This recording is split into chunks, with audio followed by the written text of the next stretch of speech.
그 사실은 이 점에 대한 논란이 김부선 씨와 공지영 씨에서 시작이 됐는데, 뭐 이제, 흔적은 없는 것으로 밝혀졌으니 두 사람에 대한 법적 처벌은 따로 가능성은 없나요? 글쎄 말입니다. 이제 이 점이 확실히 나왔더라면, 예. 어떻게 보면 이제 이재명 지사가 또 공지에 몰리는 것인데요.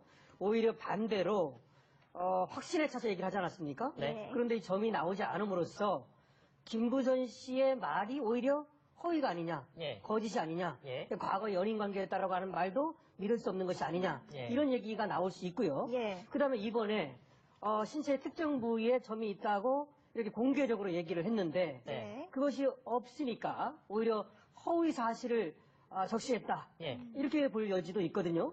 그래서 이제 이재명 지사의 명예가 훼손됐다라고 본다면 예. 형법상의 허위 사실 적시에 의한 명예훼손죄라는 게 있습니다. 예. 뭐 그런 것도 가능성은 있는데 박근혜 정권 때도 문제되지 않던 사건입니다.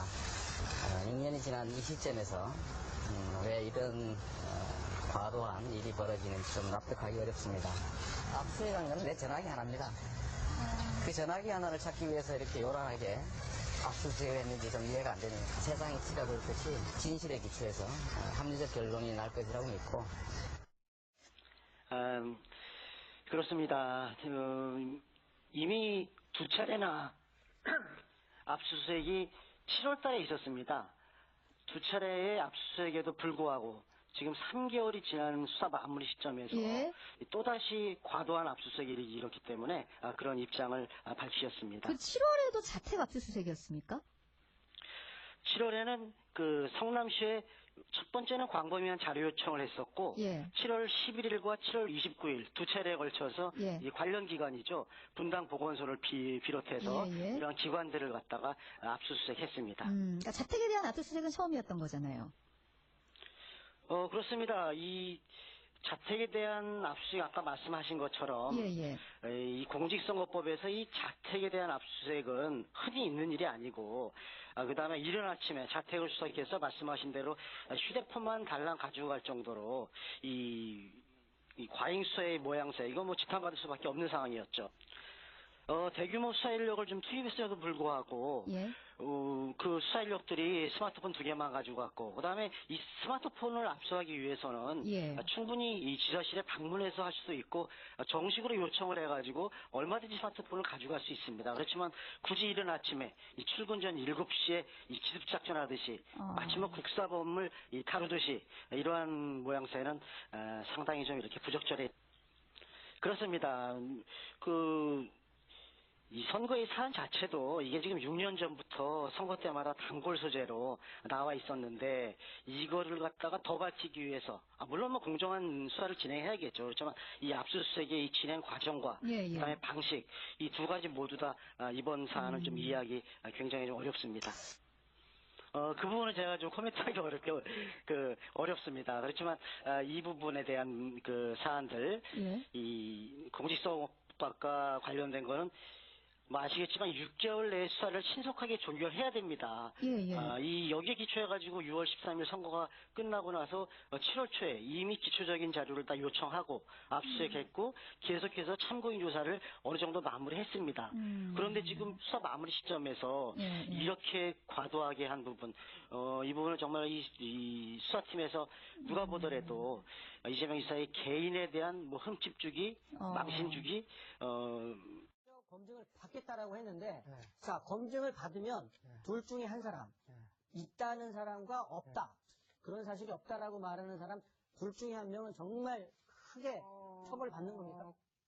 글쎄 이거 가지고 이제 처벌받는 건 아닌데 그러니까 가장 이렇게 두 가지잖아요. 방법은 아마 뭐 신체 이제 은밀한 부분을 검증을 받아야 되는 건데 수사기관에서 하는 게 있고 아니면 병원 같은 데 가서 하고서는 뭐 이건 뭐 집에서 찔릴 건 아닌데 어쨌든 그런 공식령으로 문서를 수사기관에 제출하는지 이런 둘 중에 하나인데 아마 이제 수사기관 직접 가는 방법을 택할 거예요. 그게 아마 제가 확실하니까요. 네. 근데 점이 없으면 참 이런 얘기 일요일 아침부터 하니까 좀 민망하긴 한데 어쨌든요. 오후입니다. 네? 네. 오후군요. 네. 일요일 오후부터. 예. 그 점이 없으면 김부선 씨가 거짓말하는 거죠. 그렇죠. 그죠? 점이 없으면. 근데 점이 없으면 김부선 씨가 거짓말하는 건데 점이 없다고 해서 두 사람의 불륜 관계가 없었다라고 말할 수는 없어요. 그죠? 그렇잖아요. 근데 다만 이제 김부선 씨가 결정적인 증거야! 라고 들이미는 게 거짓말이 되면 김부선 씨의 다른 진술까지 전부 다 이제 신빙성이 없어지니까 이재명 지사는 완전히 유리한 고지에 쓰는 거고. 근데 진짜 점이 떡하니 있다. 그러면 김부선 씨 말이 맞는 거잖아요. 네. 그러면 이제 이재명 지사가 굉장히 이제 곤란해지는 거죠. 물론 뭐 그 사람의 은밀한 부분의 신체 특징을 여자가 알았다고 해서 그게 다 뭐 불륜으로 꼭 이어지는 건 아닌데 네. 그렇지만 정황으로 봤을 땐 굉장히 두 사람 간에 뭔가의 관계가 있었구나라고 이제 추정할 수 있는 근거가 되고 그렇게 되면 김부선 씨가 제기하는 다른 이제 진술들의 신빙성이 높아질 거기 때문에 이게 점이 있냐 없냐가 좀 중요한 분수령에 선 거는 있냐 없냐가 굉장히 중요한 요소가 된 거는 맞는 거죠. 자, 본인이 저렇게 이제 검증까지 받겠다고 이 지사가 이제 이야기를 했는데 그까지 나오기까지 김부선 씨가 어떤 얘기를 했었는지 한번 그 맥락을 그 목소리를 통해서 직접 들어보겠습니다. 유부남인 거 알고 저를 설득했을 때 불행한 결혼 생활을 하고 있다 각방 쓴다고 했을 때 이혼할 수도 있잖아요.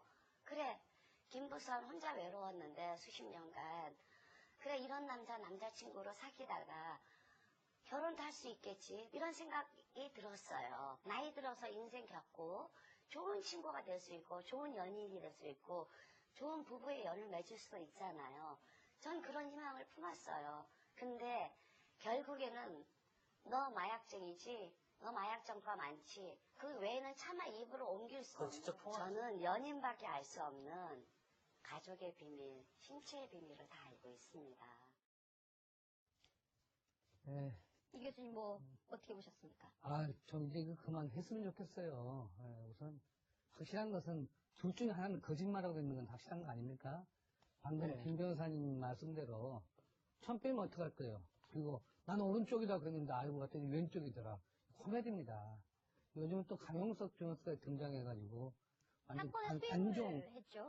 관종 분위기로 가고 전 뉴스도 좀 어느 정도 격조가 있어야 되는데 수사기관에서 빨리 이제 정리를 해서 둘 중 하나는 분명히 거짓말을 하고 있고 또 그 내용이 그 과정에서 명예훼손이든 공직선거법 위반이든 어느 정도 정리가 돼서 마무리가 됐으면 좋겠어요. 네. 국민들 좀 식상해 하고 있습니다.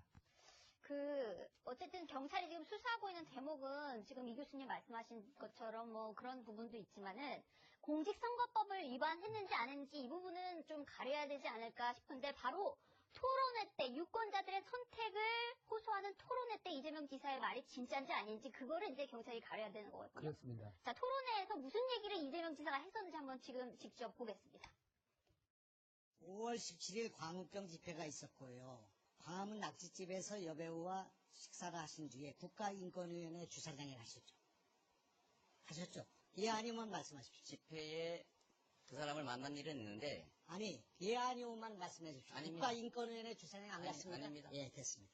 9개월에서 2년 사이에 옥수동에 몇 번 갔습니까?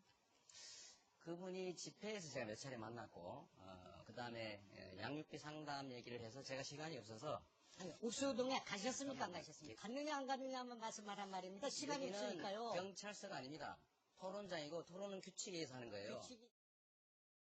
이 교수님, 저게 쟁점이 좀 단순한 것 같고 복잡한 것 같기도 하고 좀 헷갈립니다. 쉽게 말하면 월미도에 갔느냐 옥수동에 갔느냐는 부인하고 있어요. 네. 연한 사실은 있다고 그러거든요. 네. 근데 많은 국민들은 왜 공직선거법일까? 네. 공직선거법상 허위사실 유포하고 있습니다. 그렇죠. 네. 바로 그게 사실은 중죄예요. 어. 중죄고 사실은 정치활동을 못하기 때문에 이재명 지사는 명예훼손보다는 공직선거법을 훨씬 두려워하는 거죠. 허위사실 유포에 걸리면 네, 그렇습니다. 선거가 무효가 될 수도 그렇습니다. 있을 근데 또 5년간, 10년간 할 수가 없어요, 정치활동을. 그래서 네.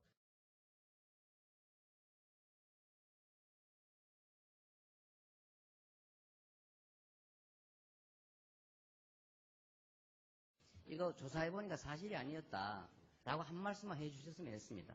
근데 결국 아무 말씀도 안 하시고 몰랐던 것으로 아마 정리된 이거 걸로. 지금 해명 듣는 자리가 아니잖아요, 지금.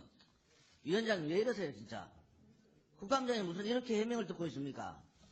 위원장님께 이재명 지사에 대한 녹취가, 가족관계 녹취가 두 가지가 있어요. 그걸 좀 틀고 싶은데, 그걸 언론 좀 해주세요. 왜냐 그러면은, 이 문제는 믿음이, 경기도민들, 국민들의 믿음이 과연 이재명 지사가 경기도지사의 자격이 있는가? 이거 공개적으로 국회에서 털지 않으면 털 수가 없지 않습니까? 소중한 국정감사입니다. 정치공세 당에 가서 하십시오. 위원장님, 바로 진행해 주시기 바랍니다. 잠깐만요. 잠깐만요, 위원장님. 본인 의사는 본인이 하는 거예요.